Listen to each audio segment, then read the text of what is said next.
Qualche cosa abbiamo già anticipato su quelle che sono le prestazioni di questa pressa ad alta densità, ma adesso cerchiamo di capire un pochino meglio i dettagli, conoscerla un pochino meglio. A farci da guida Daniele Veronesi, che è specialista di prodotto delle macchine da raccolta per New Holland.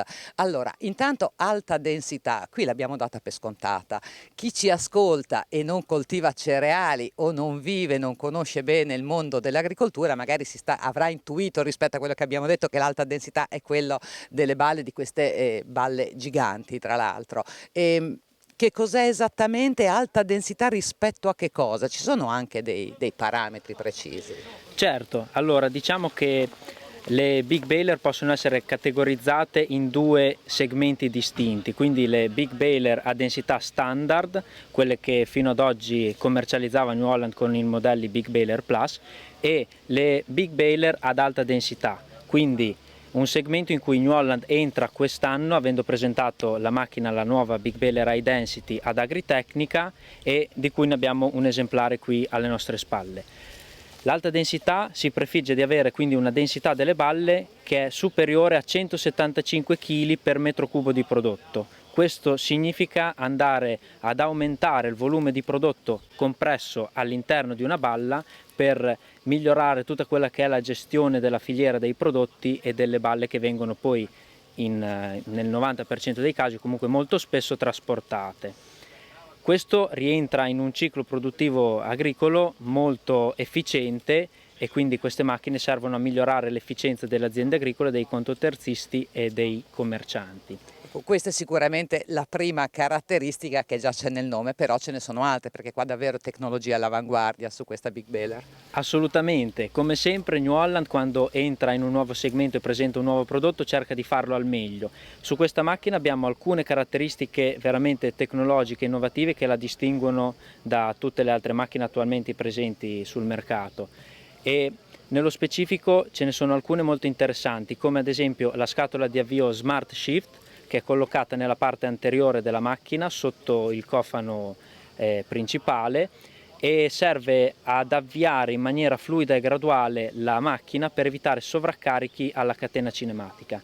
Inoltre ha un'altra funzione che è quella di aumentare la velocità del volano fino a 1440 giri al minuto e consentire quindi di avere una maggiore inerzia sul volano per appunto andare ad aumentare la densità delle balle stesse. Inoltre, altra caratteristica importante è la camera di compressione, che è la più lunga sul mercato, quindi è 4,05 m, per consentire di avere una densità delle balle costante durante tutto l'arco della giornata di pressatura, anche in condizioni di temperature elevate e prodotti difficili da pressare. Per chiudere diciamo un po' il cerchio, è stato installato, oltre ad altre novità, anche un legatore nuovo, brevettato ed unico, che prende il nome di Loop Master e ha la caratteristica di eseguire due nodi, un doppio nodo, quindi un nodo semplice e un nodo ad anello che funge da blocco, e va ad aumentare fino al 26% la resistenza dello spago legato intorno alla balla. Questo perché, avendo maggiore densità, è anche necessario avere una maggiore capacità di ritenzione del materiale all'interno della balla stessa. Quindi attenzione alla tecnologia da una parte, alla sostenibilità dall'altra, alle rese che sono grandi, insomma.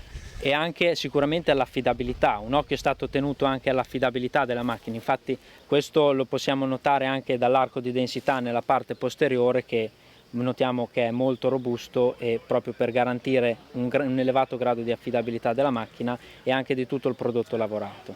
Ecco, ovviamente per una macchina di questo genere, adesso una domanda che io faccio a te, anche se sappiamo che all'interno di New Holland ci sono delle specializzazioni per comparto, per tipo di macchine, come giusto che sia, però immagino che anche la trattrice che poi lavora in coppia, quindi tutto il cantiere sia legato e è fondamentale che l'uno sia adatto all'altro. Sicuramente per far rendere al meglio questa macchina è necessario anche un trattore, una trattrice nella parte anteriore, sicuramente molto prestante e molto adeguata a questa tipologia di macchina. Quindi Qui in questo cantiere nello specifico vediamo nella parte anteriore della macchina collegata una trattrice T7 315 Heavy Duty, ammiraglia della gamma dei trattori New Holland, in versione colorata Blue Power, quindi proprio il top del top di quello che si può desiderare da una trattrice. E vediamo che in queste condizioni, attaccata a questa pressa, quindi incombinata questo cantiere di lavoro, rende al massimo delle sue capacità in ogni condizione. Dalla cabina di comando del trattore c'è un controllo continuo, chi lavora sulla macchina sa tutto in qualsiasi momento quello che sta succedendo? Assolutamente sì, in quanto la macchina è controllata all'interno della cabina del trattore attraverso un monitor di chiara lettura dove si possono vedere, regolare e monitorare tutti i vari parametri della macchina di pressatura, lunghezza balla, peso e quant'altro. Questa macchina inoltre può essere equipaggiata di un sistema di telematica, quindi di raccolta e invio dati da remoto direttamente dal campo al centro aziendale. Questo per mantenere un filo e mantenere una storicità dei dati raccolti in campo e permettere di integrarsi al meglio nel ciclo produttivo agricolo. Bene, allora grazie, buon lavoro e poi dopo noi ci ritroviamo. La puntata di oggi di Con i frutti della terra continua con un approfondimento dedicato al mondo dell'ortofrutta. Siamo in collegamento con Davide Vernocchi, presidente di Apoconerpo, organizzazione di produttori di ortofrutta fresca che riunisce 50 cooperative e 6.000 soci in tutta Italia. Insieme a lui analizziamo i numeri del 2019 e le grandi sfide ancora in corso in questo 2020. Intanto ben ritrovato Presidente, grazie per essere in collegamento con noi. Ciao Barbara, buongiorno a tutti. Il 2019, se abitassimo in Cina, sarebbe stato definito come l'anno della cimice. Mai come nel 2019 abbiamo avuto danni importanti da questo insetto alieno un po' in tutte le culture frutticole, a partire dalle pere, ma con danni significativi anche su mele, pesche nettarine e kiwi. Il bilancio purtroppo non è stato entusiasmante perché comunque abbiamo registrato un calo dei conferimenti abbastanza significativi, in modo particolare nelle pere. Pensiamo che a livello di abate c'è stato un calo di circa il 50%. Lo stesso si può dire per quanto riguarda anche le pesche e le nettarine. Mentre ci sono stati aumenti molto significativi per quanto riguarda le albicocche, più 150% e le susine più 24%. Il tutto ha portato a una leggera flessione del fatturato del gruppo e quindi un'annata il 2019 con degli alti bassi, deludenti per quanto riguarda le specie estive, interessanti e importanti dal punto di vista economico per quanto riguarda le specie invernali.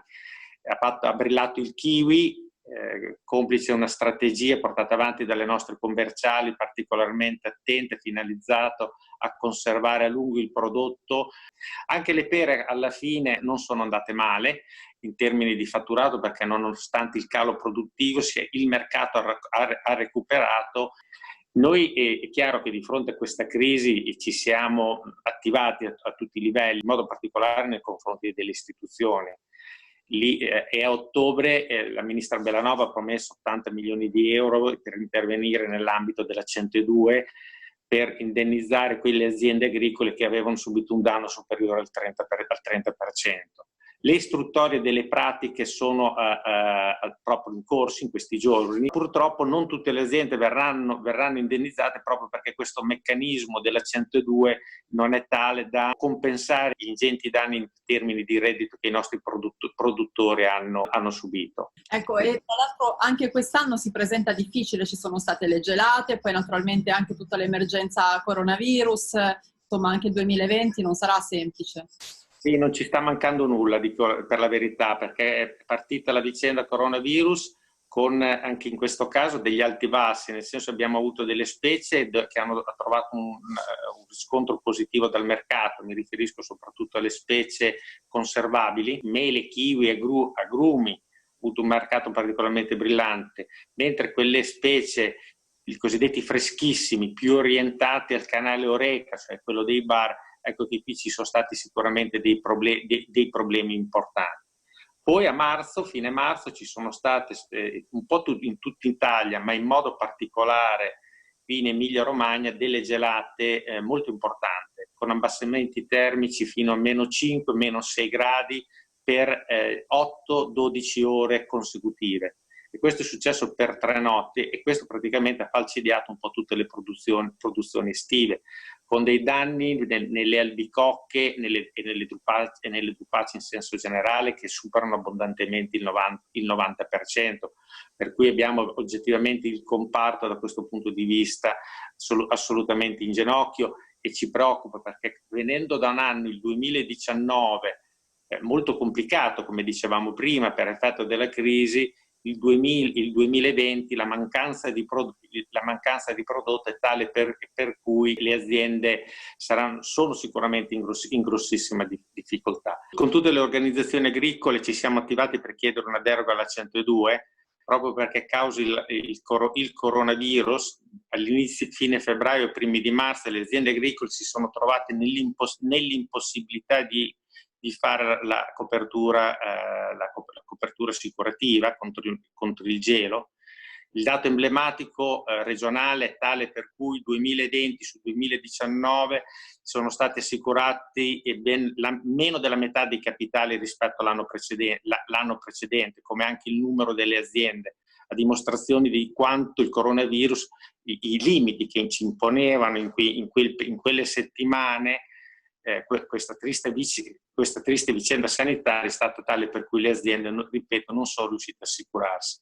Abbiamo fatto pressione sul Ministero per chiedere questa deroga che è venuta, ma purtroppo non hanno messo le risorse, se non delle briciole, e questo ci lascia molto con l'amaro in bocca, perché comunque sono andate a finanziare delle filiere tipo quella del cereali o delle brassicacee che oggettivamente qualcuno mi deve spiegare quali danno hanno subito per effetto del coronavirus. È stata questa una grande delusione, nonostante l'impegno del nostro neoassessore Mammi, assessore all'agricoltura qui della regione Emilia-Romagna, il quale assieme al governatore Bonaccini si sono e si stanno ancora attivando nel tentativo di recuperare la partita, cioè del finanziare con delle risorse adeguate la 102 per indennizzare i produttori, perché comunque la cosiddetta sostenibilità economica delle aziende agricole è oggettivamente oggi veramente a rischio. Allora speriamo che ci siano novità positive da questo punto di vista da qui in avanti. Intanto grazie mille a Davide Vernocchi, presidente di Apoconerpo, per questo approfondimento, e la puntata di oggi volge ormai al termine, ma per i saluti finali la linea torna a Elisabetta Gori. E qui si chiude la nostra puntata, grazie per averci seguito, l'appuntamento è alla settimana prossima. In sovraimpressione tutti i nostri riferimenti, i nostri canali social su cui potete vedere e rivedere le nostre puntate. Arrivederci alla settimana prossima.